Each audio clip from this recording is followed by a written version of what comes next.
ټولو کې پهله خو د الخدمت فاونډیشن ډیره مهرباني چې د کله نه فلډ راغلی و د ریسکیو نه والا تر ریلیف پورې زموږ ریلیف کیمپس کې بیا هغې کې چې کوم کوکډ فوډ ورکولو هغې سره بیا د هغې نه والا ریهیبلیټیشن فیس کې چې اوس موږ راغللو په هغې کې ریهیبلیټیشن کې د کورونو کنسټرکشن کې دوی موږ سره هیلپ کړی دی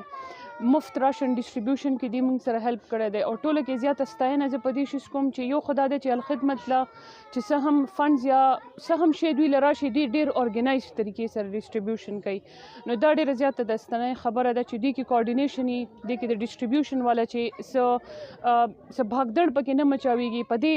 هکله باندې زه د الخدمت ډېره زیاته مهرباني ادا کوم